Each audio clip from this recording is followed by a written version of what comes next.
시각부터 먼저 보도록 하겠습니다. 자, 저게 눈입니다. 근데 사실은 저기가 안구죠. 우리 눈 안에 저렇게 큰 구슬이 들어가 있는 거예요. 자, 그러니까 눈이 크다라는 건 좀 이상한 말입니다. 눈이 크다라는 것보단 정확한 표현은 눈을 둘러싸고 있는 살틈이 많이 벌어진 사람이에요. 그렇잖아요. 아니, 눈이 크면 저거 자체가 큰 거예요. 그럼 스타워즈에 나와야 돼요. 그렇죠? 그게 많이 벌어진 것뿐입니다. 자, 그런데 이 눈에서 어떤 과정을 거쳐서 우리가 무엇을 보고 있다는 걸 느끼는지는 좀 간단하게는 그래도 살펴봐야 되죠. 눈이 있으면 맨 앞쪽에 각막이라는 게 있고 그 다음에 수정체 혹은 렌즈라고 하죠. 뭐 렌즈 같은 것들이 있고 이게 이미지가 들어와서 저 눈 뒤에 있는 망막이라고 하는 것에 상이 맺힙니다.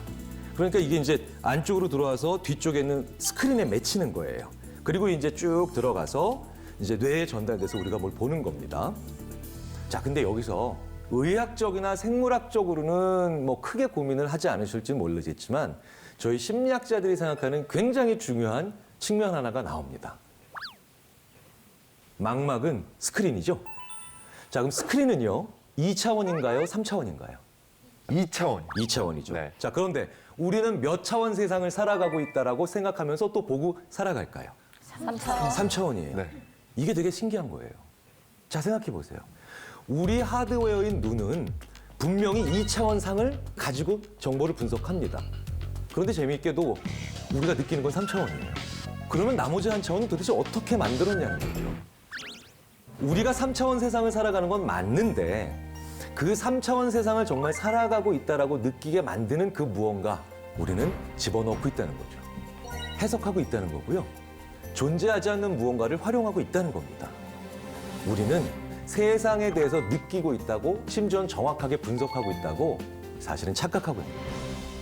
자, 굴렁쇠 가지고 아이들이 놀고 있죠. 왼쪽에서 네 번째에 있는 저 친구가 돌리고 있는 굴렁쇠는 우리 눈에 들어오면 망막상에서 맺혀지는 상의 모습은 바로 저렇게 찌그러진 모양이겠죠. 그런데 어떤 사람도 저게 저렇게 찌그러진 게 저렇게 잘 굴러간다라고 놀라지 않습니다. 왜냐? 우리 머릿속에선 저걸 보는 순간 이미 정확하게 동그란 이미지라고 생각을 하고 있는 거죠. 우리는 보는 순간 세상을 왜곡합니다. 보는 순간 세상을 편집하고요. 보는 순간 세상에서 가능한 수많은 다양한 가능성 중에 하나를 취해서 하나를 믿고 그다음에 보고 있다고 착각하는 겁니다. 왜 이렇게 돼 있느냐? 세상엔 너무나 수많은 가능성이 존재하거든요. 심리학자로서 인간에 대해서 감각기관을 연구해 보면 알면 알수록 인간은 굉장히 독특한 존재들입니다. 그런데 가끔은 여러 가지 정보를 너무 많이 알고 있어서 우리가 착각할 때도 있고 세상을 잘못 해석할 때도 있죠. 그 모든 종류의 일들이 바로 우리가 부르는 착시들입니다.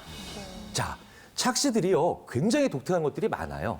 잘 알고 있는 착시에서부터요, 우리가 전혀 생각하지 못했던 착시들도 있습니다. 암전 한번 부탁드릴게요. 예.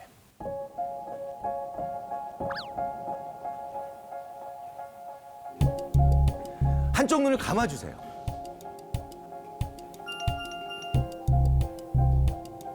어떤 동전은 좀 더 앞에 있는 것처럼 보이고요. 어떤 동전은 좀 뒤에 있는 것처럼 보여요. 어떤 동전이 제일 뒤에 있는, 나로부터 멀리 떨어져 있는 동전으로 보이시나요? 500원. 500원이 제일 멀리 떨어진 걸로 보이실 거예요. 그렇다. 예, 예. 난 100원만 태어났어. 왜 난 똑같이 보이지? 그거는 심리적으로 100원의 컴플렉스가 있어요. 그렇지 않을까? 자, 대부분 500원이 제일 뒤에 있다라고 느껴지시죠? 자, 그럼 둘 다 뜨시고요. 보세요. 그러면 그 현상이 사라져요.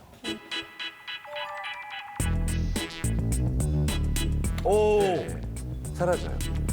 왜 이런 일이 벌어지냐면요. 자, 우리가 세상의 많은 사물들의 크기를 알고 있어요. 그래서 그 크기는 500원짜리가 제일 크죠. 커요. 50원짜리가 제일 작습니다. 네. 그런데 불이 다 꺼진 상태에서 그러니까 뭡니까? 거리를 판단할 수 있는 정보가 다 사라진 거예요. 다 사라진 상태에서 그나마 또 한쪽 눈으로 보게 되니까 어라? 망막상에 맺힌 모습은 500원짜리나 100원짜리나 50원짜리가 다 똑같은 크기인 거예요. 더 큰 것과 더 작은 것이 망막상에서 같은 위치면 더 큰 게 뒤로 간 거죠. 그래서 그런 계산을 이런 굳이 하지 않아도 되는 이 미묘한 계산이 1초 안에 일어나 버리는 거예요. 그런 모든 것들이 착시입니다. 이게 이제 많이 보시는 착시죠. 저 제일 왼쪽이 오른쪽보다 더 길어 보여요. 네. 예.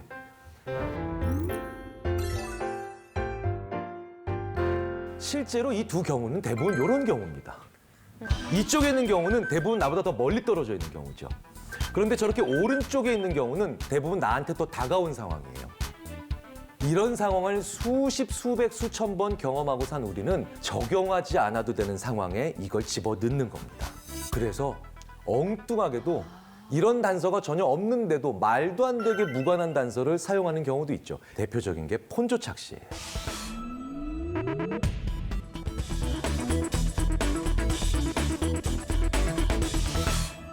밑에 있는 하얀색 바와 위에 있는 하얀색 바가 똑같은 길이라는 걸 우리는 머리로 알고 있습니다. 진짜? 그러나 마음으로는 절대 아닌데요? 몰랐어요. 절대 그렇지 않아요. 절대 아닌데요? 네, 우리가 절대 나쁜 아니에요. 거 봐요. 진짜 밑에 게 네. 짧아요.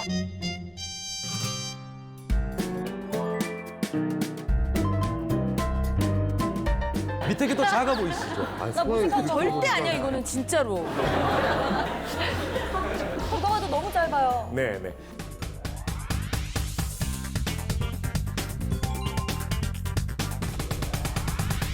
이 장면이 왜 위에 게 더 길어 보이냐면 고려가 되면 안 되는 뒤에 배경인 철길이 무엇을 암시하고 있냐면요. 밑에가 더 가까운 거죠. 위에가 더 먼 거예요. 그런데 더 멀리 있는 것과 더 가까이 있는 게 망망생에서 같은 크기예요. 그럼 계산하면 뭐예요? 저 위에 있는 게 더 크고 길다라고 하는 계산이 인위적으로 만들어지는 거예요. 보시면요. 이 바가 사실은 하나의 바는 다 같은 밝기예요. 그런데 왠지 하나의 바에서 오른쪽은 좀 더 밝게 보입니다. 그리고 왼쪽은 좀 더 어둡게 보여요. 이 바의 오른쪽 부분과 왼쪽 부분이 밝기가 좀 달라 보여요. 네, 달라 보여요. 네네. 왜냐하면 옆에 있는 게 더 어둡거든요. 그러니까 옆에 있는 건 어두운 밝게 거는 더 밝게 보이죠. 네. 완벽히 같은 바라도 옆에 무엇이 있느냐에 따라서 우리는 철저히 지배를 받아요. 맥락이 그만큼 무섭다는 거죠. 여성분들이 셀카 찍으실 때 머리 큰 친구 옆에서 찍는 거랑 비슷한 건가요? 정확하게 같은 얘기. 알 것 같습니다. 그래서 정말 많은 분들이 저랑 사진을 많이 찍으세요. 왜냐면 저보다 머리가 네. 이따가 찍어주세요. 네. 그래서 저랑 사진 찍으시는 분들은 복 받으시는 분들. 자, 여기서 A와 B도 같은 밝기입니다. 에이, 아니에요, 선생님. 그건 아니에요. 저건 아니라고 생각하세요? 무리예요. 네. 그 말씀은 좀 무리입니다. 이게 굉장히 유명한 착시의 말도 안 예를 되지. 보여주는 아, 이건 진짜 말도 안 된다. 아, 이거 저희 그만 놀리세요. 이것도 계산을 하는 거예요, 우리 머릿속에서. 제 이 B는요, 왜 밝아 보이냐면 그림자가 드리워졌잖아요. A는 그림자가 안 드리워졌죠. 그런데 두 개가 망망상에서 같은 밝기예요. 그러면 어떻게 또 계산을 하겠습니까? 그림자 드러워진 게 다른 거랑 같은 밝기니까 원래는 더 밝았겠지. 이것도 역으로 생각을 하는 겁니다. 시키지도 않아야 되는 계산을 정말 많이 해요, 우리 인간. 자, 이제 굉장히 많은 분들이 이러고 계시죠. 이러고 계셔서 자기 손으로 잘 잘라내신 분들은 아 하고 수긍하고 계시고요. 아직 잘 못 자르신 분들은 아닌데 라고 하고 계세요.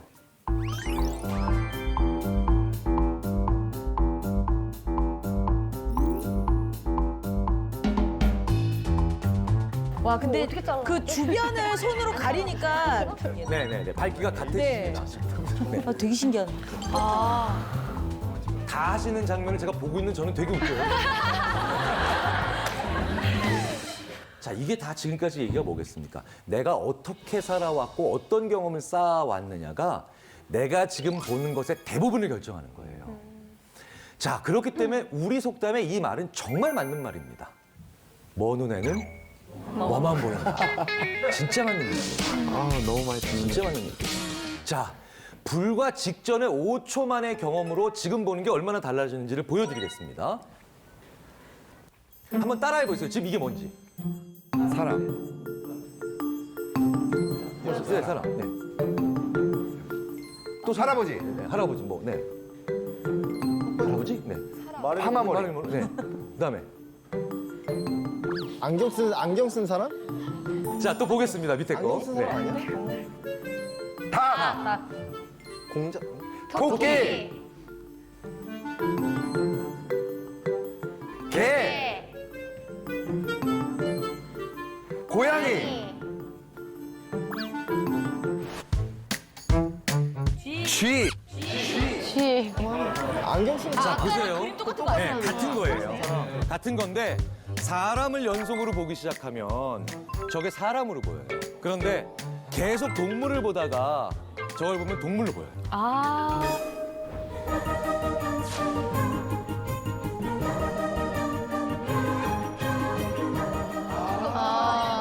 눈, 코, 귀. 감기같이 생겼어. 아. 또 내가 비정상이야? 야, 오늘 무슨 뭐 민속장터 온 것 같습니다. 전부 다 지금 계속 이걸 믿어야 돼 말아야 돼. 정상인 거지? 이 이야기는 뭐냐면요. 직전의 경험이 뭐를 받느냐가 엄청난 생각의 차이를 만들어낸다는 겁니다. 인간이기 때문에 어쩔 수가 없습니다. 자, 어떤 감각이 동떨어져 있을 때 얼마나 의미가 없는지를 말씀을 드리겠습니다. 아무 노래나 여기 계신 분들이 다 알만한 노래 하나를 속으로 생각하세요. 네. 네. 그리고 하지 마시고요. 손으로만 한번 딱딱 거기에 맞게 쳐보세요. 마실 수 있으실 것 같아요? 자, 한번 해보겠습니다. 자, 시작.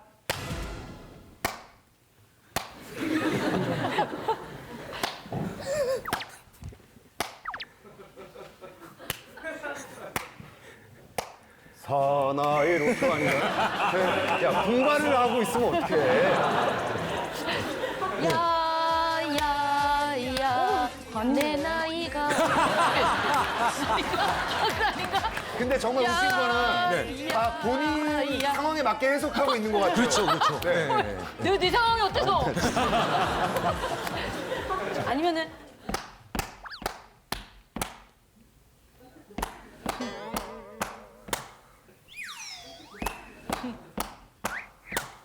정말 모르겠어요. 아 답답해. 답답하죠? 모르겠어요? 답답하죠? 네. 저도 모르죠, 당연히. 이게 무슨 노래인데요? 생일 축하합니다. 아, 생일 축하합니다. 그렇군요. 네. 네. 바보. 네. 혹시 아신 분 계셨어요? 안 계시죠? 이게요, 엘리자베스 뉴턴이라고 하는 심리학자가 1990년에 자기 박사학위 논문을 쓰다가 네. 발견해낸 재밌는 현상인데, 나한테 아무리 쉬운 거라도요, 내가 한 종류의 감각의 정보만 제공을 하면 남은 절대로 못 알아듣는다는 얘기를 보여준 실험이에요. 그래서 이걸 지식의 저주 현상이라고 합니다. 네. 네, 아니, 그러니까 저주를 받으셨다는 게 아니라, 네네. 이만큼 어떤 감각은 서로 교류를 해야 되는데 하나만 존재시킨다라고 하는 건 안 된다는 거죠. 시각장애가 있으신 분들도 그렇기 때문에 능동적으로 교환을 하고 계시다는 거예요. 그래서 심지어는 아주 재밌는 아이디어로 혹은 아주 흥미로운 아이디어로 이게 발전되는 경우도 있습니다. 귀로 보게 할 수가 있는 거예요. 에이, 이건 정말 아니다. 실제로 이런 기술을 개발하고 있는 연구자들이 최근에 나오기 시작했습니다. 자, 시각장애가 있으신 분들이 안경을 쓰세요. 근데 이건 그냥 안경이 아니라 가운데 렌즈가 있어요. 렌즈로 앞에 있는 장면을 찍습니다. 근데 이 장면은 귀로 전달이 되죠. 근데 어떻게 전달이 되느냐? 소리로 바뀌어요. 왜냐하면 우리가 보는 것의 속성은 여러 가지가 있죠. 크기도 있고, 색상도 있고, 길이도 있습니다. 거리도 있고요. 그런데 소리에도 음의 높낮이도 있고, 볼륨도 있고, 강약, 그다음에 음색도 있죠. 이걸 하나씩 연결시킨 거예요. 그래서 예를 들어서 하얀색 달걀과 검은색 달걀이 있으면 똑같은 모양이고 색깔만 다르죠. 그러면 카메라가 이렇게 소리로 바꿉니다. 하얀색 달걀은 잉 이렇게 바꿔요. 근데 검은색 달걀은 잉 이렇게 바꿔요. 근데 그게 훈련이 되면요, 걸어가는데 거의 지장이 안 생깁니다. 등산도 할 수 있게 돼요, 이분들이. 네. 자, 그러니까 인간의 감각에 대한 아이디어는 정말 다양할 수밖에 없죠. 자, 그렇다면 여기서 끝나느냐? 그게 아닙니다. 가끔씩 뭐가 커 보이는 것도 여기서 설명이 돼야 되죠. 자, 무슨 얘기냐?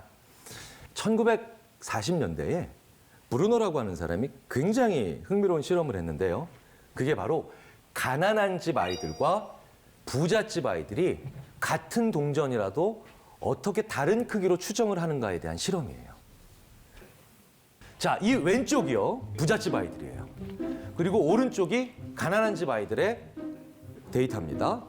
자, 우리가 보통 어떨 때 더 돈에 대한 욕구가 강하겠어요? 지갑에 2,000원밖에 없을 때 10만 원에 대한 욕구가 강하겠습니까? 아니면 1,000만 원짜리 적금 탔을 때 10만 원에 대한 욕구가 더 강하겠습니까?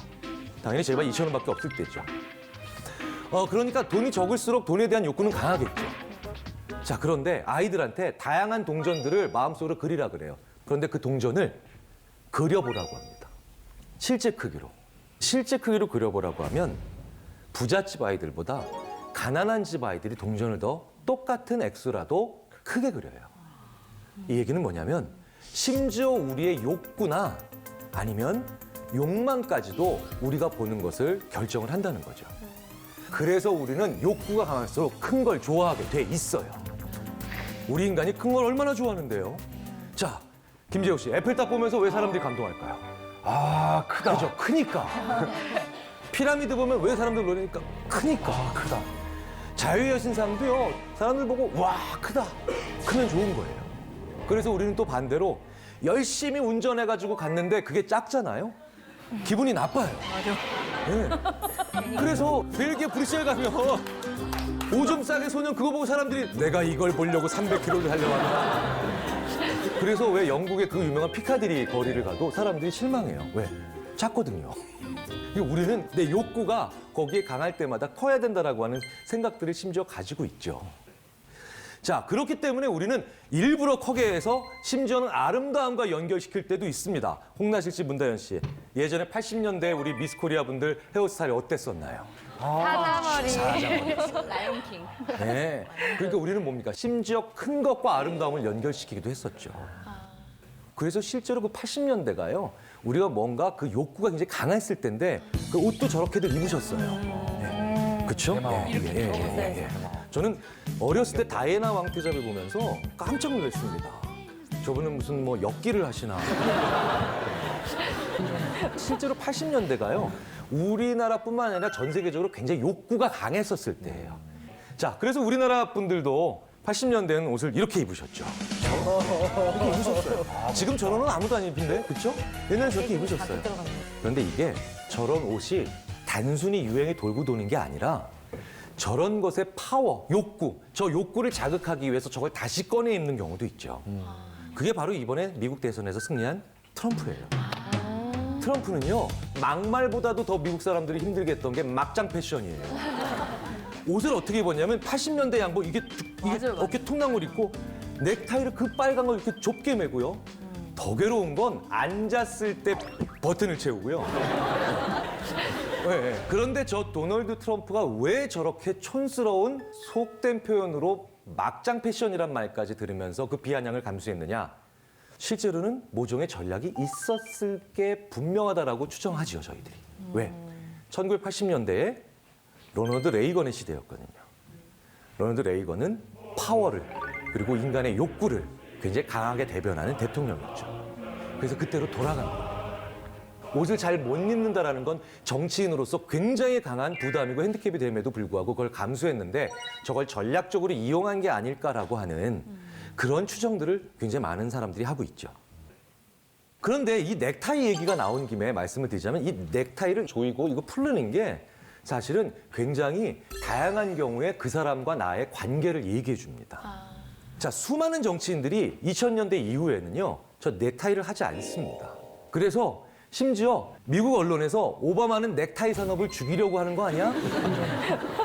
라고 얘기할 정도로 오바마 대통령은 넥타이를 별로 안 좋아했었죠. 그 외에도 데이비드 캐머런 영국 총리도 그렇고 수많은 런던 시장, 그리스 총리까지도 굉장히 많은 사람들이 넥타이를 안 해요. 왜? 힘이 있는 자는요, 이미 더 이상 욕구를 혹은 욕심을 부릴 필요가 없죠. 그러니까 내 힘을 굳이 상징할 필요가 없습니다. 그래서 타이를 풀러요. 권위주의를 내려놓는 신호로 삼죠. 그런데 꿋꿋하게도 지금 미국 대통령 트럼프는 저 타이를 고집합니다. 왜? 나는 당신들의 힘에 어필하겠다는 거예요. 근데 또 여기서 반대로요. 저 같은 저권력자가 타이를 풀면 무례한 게 될 때가 있어요. 그래서 오히려 우리는 그 권위에 좀 더 예의를 보이기 위해서 타이를 매기도 하죠. 자, 이 소리는요, 의외로 그래서 청각과 전혀 다른 성질들을 굉장히 많이 가지고 있습니다. 그래서 이 소리의 속성이라든가 우리가 듣는다라는 게 뭔지를 이해를 하면요, 인간의 마음에 대해서 굉장히 많은 것들, 특히 우리가 잘 몰랐던 것들을 이해하기가 좋아져요. 그리고 우리가 뜨지 못했던 눈을 소리를 통해서 인간 마음에 대해서 뜰 수가 있습니다. 한번 이런 상황을 보겠습니다. 두 가지 상황이에요. 한 가지 상황에서는요, 아저씨가 귀를 대고 듣고 있습니다. 근데 옆방에서 사람들이 열심히 얘기하고 있는 겁니다. 그런데 또 다른 경우는, 자, 이제 호수가 있어요. 호수가 있는데 호숫가에 이렇게 홈을 파놓고 여기도 물이 들어오겠죠. 그럼 여기다 종이 2장을 딱 붙여놔요. 그러면 저쪽 호숫가에서 어떤 사람은 배 타고 놀고 어떤 사람은 막 물장구 치면서 놀고 있는데, 그러면 여기 물결이 이렇게 또 오겠죠. 그럼 이 홈에 미약 하나만 전달이 될 겁니다. 그럼 종이가 조금씩 움직이겠죠. 자, 그렇다면 저 아저씨가 방에서 일어나는 일들을 알아차리는 것과 그 다음에 저 남자가 호수에서 일어나는 일은 보지 않는 상태에서 요 종이 2장의 떨림만 보고 호수에서 무슨 일이 일어나는구나를 알아맞히는 것, 둘 중에 누가 더 쉬울까요? 네, 당연히 우리는 그 할아버지를 생각합니다. 아저씨 같은 할아버지를요. 근데 사실은 똑같습니다. 우리가 듣는다는 게 저 호숫가의 남자 같은 거예요. 왜? 우리 귀에 실제로 저런 종이 2장이 있는 거거든요. 이 2장의 떨림이 있다는 건 그러니까 결국 막이 울린다는 거예요. 자, 그런데 이런 경험 있으시죠? 내가 얘기한 목소리를 내가 직접 들을 때, 말하면서 이렇게 들을 때와 내가 녹음해놓고 나중에 들을 때 이거 좀 달라요, 느낌이. 맞아. 어떤 목소리가 더 풍부한가요? 내가 말할 때. 내가 말할 때 듣는 목소리가 더 풍부해요. 왠지 내가 내 얘기한 걸 녹음해서 나중에 들어보면 약간 맹맹한 소리가 납니다. 근데 생각해 보세요. 그게 남이 듣는 내 목소리겠죠. 그러니까 내가 듣는 내 목소리와 남이 듣는 내 목소리가 좀 달라요. 내가 듣는 내 목소리가 더 풍부합니다. 왜? 우리가 2장의 북을 다 올려요. 자, 우리가 귀로 듣죠? 내가 얘기한 게 사운드가 나와서 귀 속으로 들어가면 이건 똑같습니다. 이게 채널 1이에요. 근데 우리가 얘기하면서 제가 제 목소리를 듣는 순간, 그리고 여기 계신 모든 분들이 말씀하시면서 또 자기 목소리를 듣는 순간은 채널 2번째도 같이 가동이 돼요. 우리가 성대를 울리잖아요. 내 머리도 같이 울려요. 그러니까 울려주는 거예요. 채널 2개가 다 작동하는 겁니다. 그래서 저도 한 번도 녹음된 제 목소리를 듣고 만족스러운 적이 없었어요. 이거 오디오 기술이 왜 이거밖에 안 되는 거야? 맨날 이랬는데 그건 내 잘못입니다. 제가 채널을 하나밖에 못 쓰기 때문이죠. 울림이라는 게 소리에서 제일 중요하다는 결론에 도달할 수가 있어요. 아까 그 종이도 울리는 것처럼 우리 귀는 결국 세상으로부터 어떤 에너지를 받아서 그걸 어떻게든 울림으로 만들어서 그 정보를 처리하는 게 우리가 듣는 모든 종류의 소리입니다. 그러니까 우리 귀에서 이런 얘기 많이 하시죠. 고막. 이게 뭡니까? 막이라는 게 결국은 여기서는 북이라는 겁니다. 북. 흔들리고 있다는 거예요. 그래서 재밌게도요, 이 소리는 결국은 울림의 감각입니다. 소리는 일단 기본적으로 2가지가 있겠죠. 음의 높낮이. 이거. 그쵸? 낮고 높은 소리죠. 그 다음에 또 크기가 있겠죠. 다르잖아요. 그러면 데시벨 많이 들어보셨죠? 네. 데시벨. 그러니까 뭐 5데시벨, 10데시벨, 100데시벨. 소리의 크기를 나타내는 단위입니다. 그리고 헤르츠란 말 많이 들어보셨죠? 네, 헤르츠가 이제 높이를 나타내는 겁니다. 이 헤르츠가요, 너무 어려운 개념은 아니에요. 우리가 목욕탕에서 옆에 있는 사람한테 왜 하고 물을 이렇게 쭉 손으로 밀어내면 물결이 이렇게 올라갔다 내려왔다 올라갔다 내려왔다 하죠. 그러니까 압력이 증가했다가 또 줄어들었다가 이렇게 왔다 갔다 합니다. 그게 1초에 한 번 올라갔다 내려왔다 하면 1사이클이니까 1헤르츠예요. 20번 왔다 갔다 하면 20헤르츠겠죠. 2만 번 왔다 갔다 하면 2만 헤르츠겠죠. 지금 제가 말하고 있는 목소리도 몇천 번 왔다 갔다 하는 겁니다. 인간은요, 20헤르츠부터 2만 헤르츠까지 들을 수가 있어요. 20헤르츠는 진짜 낮은 소리죠. 더 낮아야 되는데.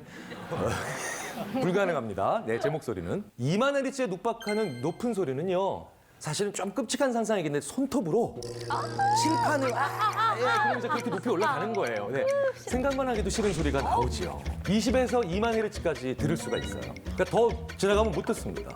제가 어렸을 때 라디오 많이 들을 때 이런 거 나왔어요. 89.1 메가헤르츠 뭐 이런 CM송이 나왔어요. 그렇죠? 8.1 네, 뭐 이런 거. 네. 그러니까 메가가 뭐예요? 100만이잖아요. 그러니까 89.1 메가헤르츠라면 8,900만 헤르츠. 못 듣죠. 우린 2만 헤르츠밖에 못 들으니까. 그것도 들을 수 있으면요.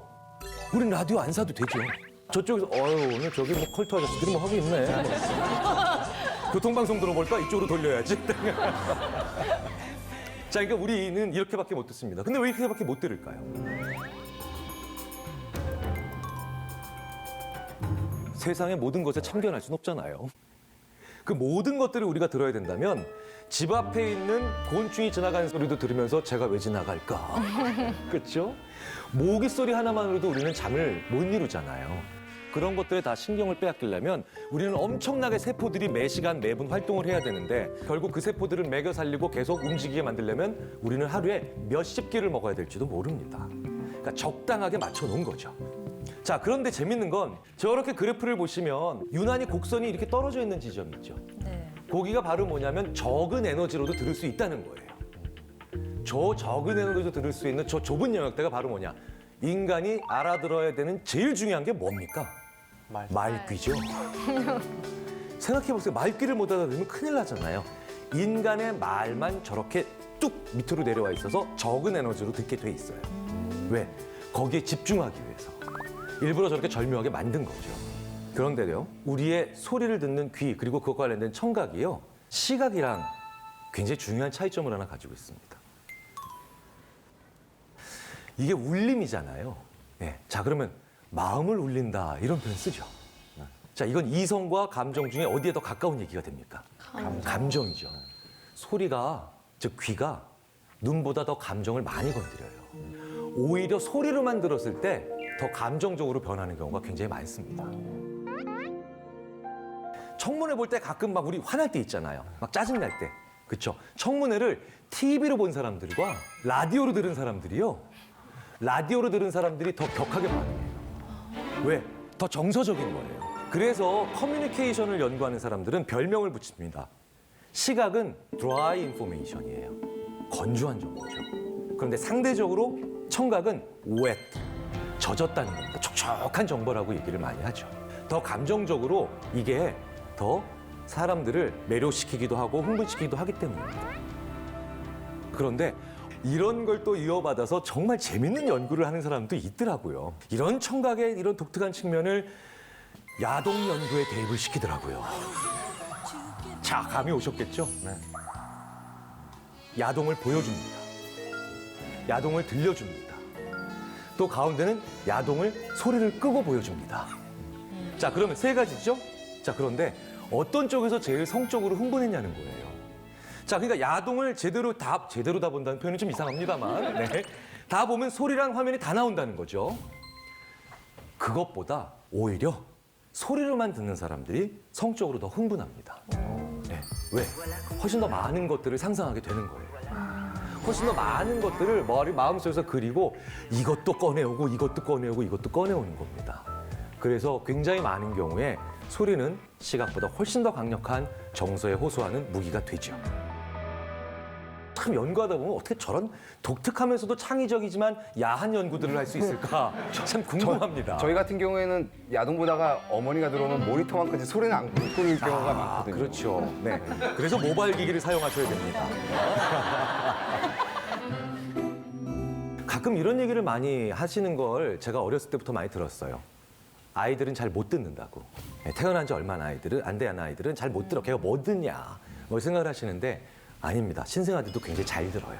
생후 이틀 된 아이들, 2개월도 아니고 이틀 된 아이들은요. 이 공갈 젖꼭지 같은 거 있죠? 이렇게 빨고 있을 때 안 보이지만 자기 엄마의 목소리가 들리거나 자기 엄마가 얘기하는 걸 듣게 되면 이 젖꼭지를 빠는 패턴이 달라집니다. 그냥 이러고 빨고 있다가 자기 엄마 목소리가 딱 들리면 이렇게 빨기도 하고 또 잠깐 놨다가 하다가 또 쪽쪽쪽쪽 빨기도 해요. 이틀밖에 안 된 애들이요. 예. 그리고요, 더 놀라운 건 이렇게 이틀밖에 안 된 아이들이요. 모국어일 때랑 외국어일 때랑 또 달라요. 그러니까 외국어가 들리면 그냥 사운드구나. 뭐야 저거 이러고 있는데 모국어가 들리면 빠는 패턴이 또 달라집니다. 그러니까 아이들이 굉장히 잘 듣는 거예요. 다만 적은 소리에 민감하지 않을 뿐입니다. 충분히 강한 강도로 제시가 되면요. 우리 어른들이 상상도 못할 정도로 그 얘기를 잘 알아듣죠. 아이들은 피아노 앞에 갖다 놓으면요. 저런 아이들은 쿵쾅쿵쾅 막 치면서 막 웃어요. 막 웃어요.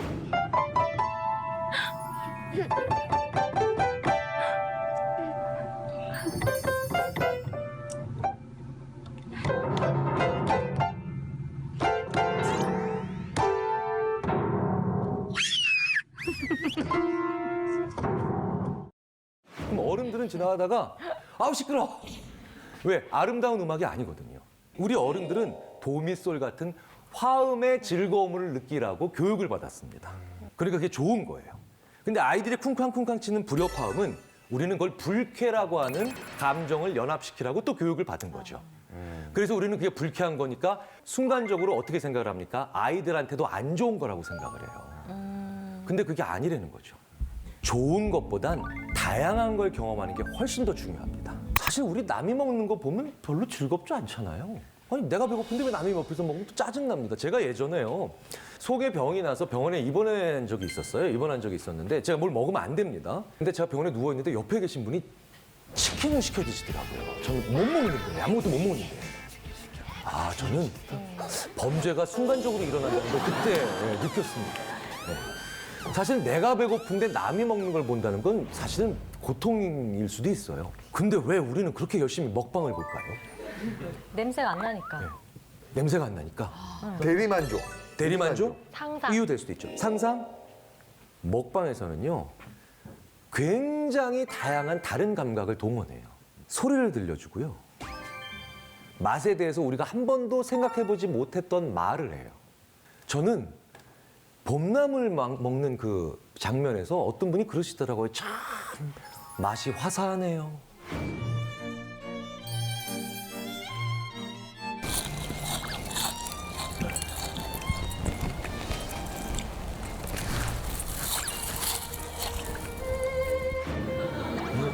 그럼 저는요, 그게 무슨 뜻일까? 화사하다라는 게 무슨 뜻이지 궁금해져요. 한 이틀이 궁금해지더라고요. 네. 그래서 야 화사하다는 게 무슨 뜻이야? 무슨 뜻이야? 결국은 그걸 먹게 됩니다. 그리고 그게 궁금해져요. 그러니까 음식을 가지고 놀이가 시작되는 거예요. 생존의 수단에서 이제 놀이가 시작된 겁니다. 그 놀이를 너무너무 잘하는 분 중에 한 분이 그 김준현 씨잖아요. 명언집이 있잖아요. 저도 듣다가 정말 웃었던 말이 있어요. 진짜 맛있는 것도 내가 아는 맛이다. 네. 놀라운 표현이에요. 녹는구만. 부드러운 양지머리가 입안에 들어가자마자 흰눈처럼 녹아내린다. 고사리와 소고기 그리고 고추기름이 한데 춤추며 쌀밥을 유혹하는군. 밥도둑 아니 밥깡패다. 궁금해지는군. 이 육수의 비법이. 언어적 유희가 음식을 두고 가능해집니다. 야. 그런데 그게 왜 음식이냐 이거예요. 왜 그게 먹방이냐는 거예요. 연세대학교 심리학과 서은국 교수님이 행복의 기원이라는 책을 쓰셨거든요. 그 책 후반부에 가장 중요하게 하는 얘기가 뭐냐면 인간이 제일 중요하게 그리고 가장 중요한 행복이고 인간에게 있어서 가장 없어서는 안 되는 행복이 뭐냐면 내가 좋아하는 사람이랑 맛있는 거 먹는 거예요. 이게 인간한테 진짜 중요한 행복입니다. 데이트해 보시면요. 다 먹는 거예요. 네. 그렇잖아요. 데이트의 90%는 먹는 거예요. 한 번도 음식 안 먹으면서 데이트해 보세요. 그건 불가능해요. 왜 그러냐? 우리가 기쁘고 행복하니까 웃는다라는 표현을 하잖아요. 그런데 웃으니까 행복하다라는 얘기도 하지 않습니까? 이게 심리학 연구를 해보면 해볼수록 맞는 얘기예요. 어떤 생각이 행동을 만들어내는 경우도 있지만 행동을 하기 때문에 그 생각이나 태도가 만들어지는 경우가 허다하거든요. 굉장히 많아요.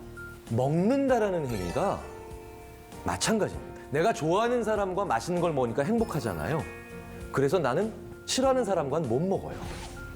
네. 그런데 내가 좋아하는 연예인이 나오거나 내가 재밌어하는 사람과 그런 재밌는 이야기를 들으면서 먹는 장면이 나오잖아요. 그럼 우리는 아주 재밌는 착각이 일어납니다. 나 지금 즐겁구나. 나 지금 행복하구나. 이런 생각들을 하는 거예요. 그걸 위해서 모든 종류의 감각을 끌어다 쓰시는 겁니다. 그분들이. 그래서 먹방은 명언집을 나왔죠. 이런 언어적인 유희가 내가 좋아하는 사람들이 앞에 나오면서 먹는 장면을 보게 되면 우리가 그 자체로서 굉장히 중요하고도 재미있는 그리고 저렴한 쾌락을 느끼는 거죠.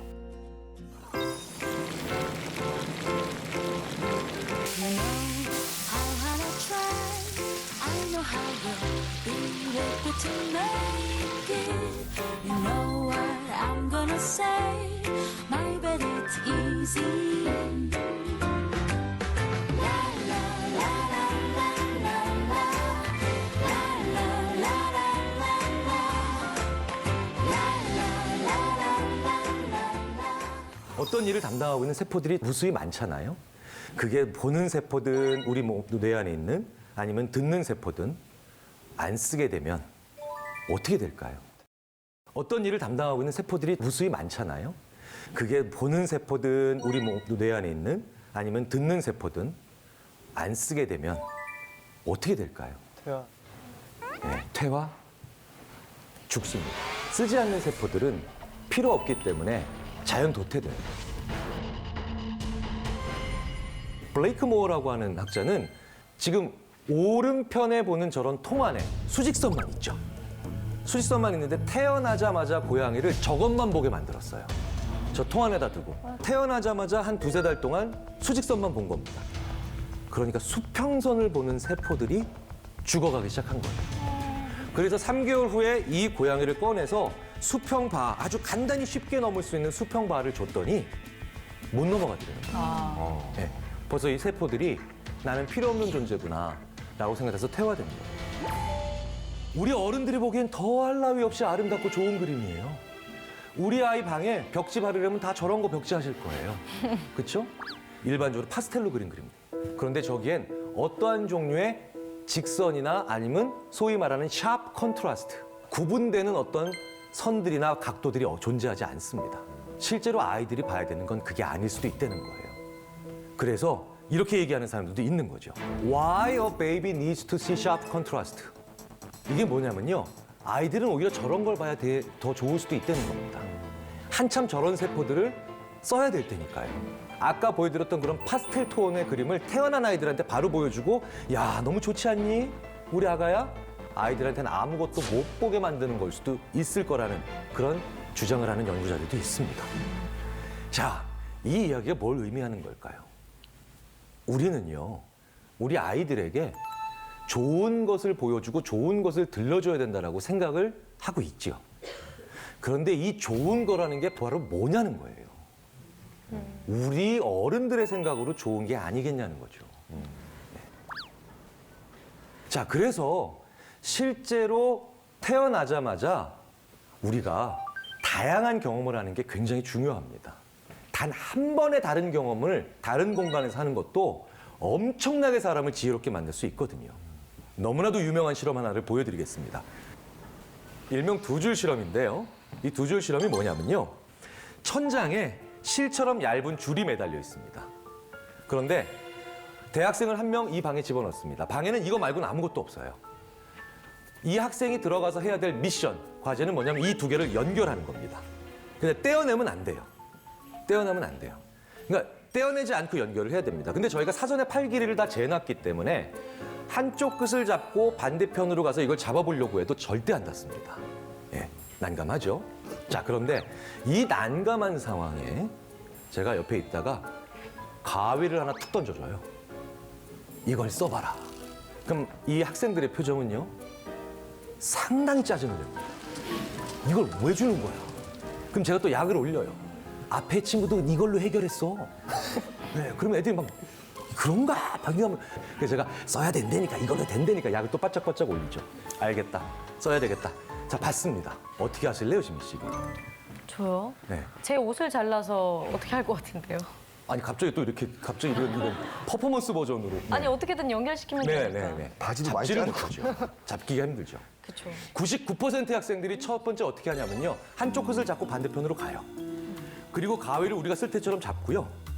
그 가위 끝으로 잡아보겠다고 하면 합니다. 아, 나 저 생각했는데. 네, 그 생각하신 분들 되게 많으실 거예요. 아우, 저희가 그 전날 나를 조교랑 함께 2시간 동안 갈아놨죠. 끝에가 어떻게 되겠습니까? 잘리죠. 아우, 참. 잘리고 또 잘립니다. 이러면요. 90% 넘는 학생들이 어떻게 하느냐. 가위를 뒤집어서 나를 잡아요. 아우, 창피해. 그리고 자기 손 다칠 걱정도 안 하는지 손잡이로 잡아보겠다고 합니다. 엿장수 가위가 아닌 이상 이거 절대 안 잡힙니다. 이거 하다가 안 되니까 어떤 아이들이 나오냐면요. 자기가 중고등학교 6년 내내 과학영재반에 있었대요. 그렇게 기대를 하게 만들더니 30분이 아니라 10분 더 달라고 그래서 40분을 줬는데 40분 내내 말리지도 못하게 하면서 무슨 짓을 했냐면요.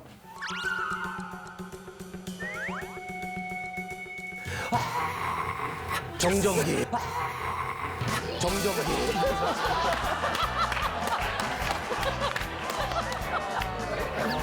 야. 벌리면 안 돼. 네. 정답. 네. 벌려서 가위 한쪽을 그 걸고 한쪽을 끝에 걸면 안 고리에 끈을 묶어서요. 맞아요. 그렇게 하는 거예요. 그런데 그걸 30분 내에 하는 학생이 10%도 안 나와요. 별 학생이 다 나와요. 가위 주면 이렇게 힘들어 하거든요. 그런데 그 방에 들어갈 때 가위가 아니라 망치를 주잖아요. 그러면 대부분의 학생들이 몇 분 내에 문제를 해결합니다. 예, 말씀하셨던 것처럼, 지민 씨가 말씀하셨던 것처럼 망치를 한쪽 실 끝에 묶어요. 그리고 던집니다. 그럼 시계추처럼 왔다 갔다 하죠. 그때 기다려서 잡아서 이어요. 그런데 가위는 왜 못 묶느냐? 가위와 실의 관계가 뭡니까? 잘라요. 자르는 거잖아요. 그래서 그 첫 번째 떠오르는 생각을 절대 못 버리는 겁니다. 가위를 주고도요, 묶게 만드는 방법이 있다는 거예요. 나가서 걷게 하면요, 대략 5분에서 아무리 길어도 10분 내에 거의 60, 70%의 학생들이 소리를 내면서 튀어들어와요. 첫 번째 떠오르는 생각을 버리기 위해서는요, 반드시 그 생각이 일어난 곳으로부터 물리적으로 나오셔야 돼요. 네, 나오셔야 돼요. 즉, 다른 경험을 해야 돼요. 다른 경험을 하셔야만 그게 바로 두 번째 떠오르는 생각을 만드는 계기가 되는 겁니다. 너무나도 간단한데, 근데 우리는 그렇게 못했다는 거죠. 이게 우리가 걸어야 되는 이유. 새로운 경험을 해야 되는 이유. 그리고 어떤 다른 곳을 가봐야 되는 이유.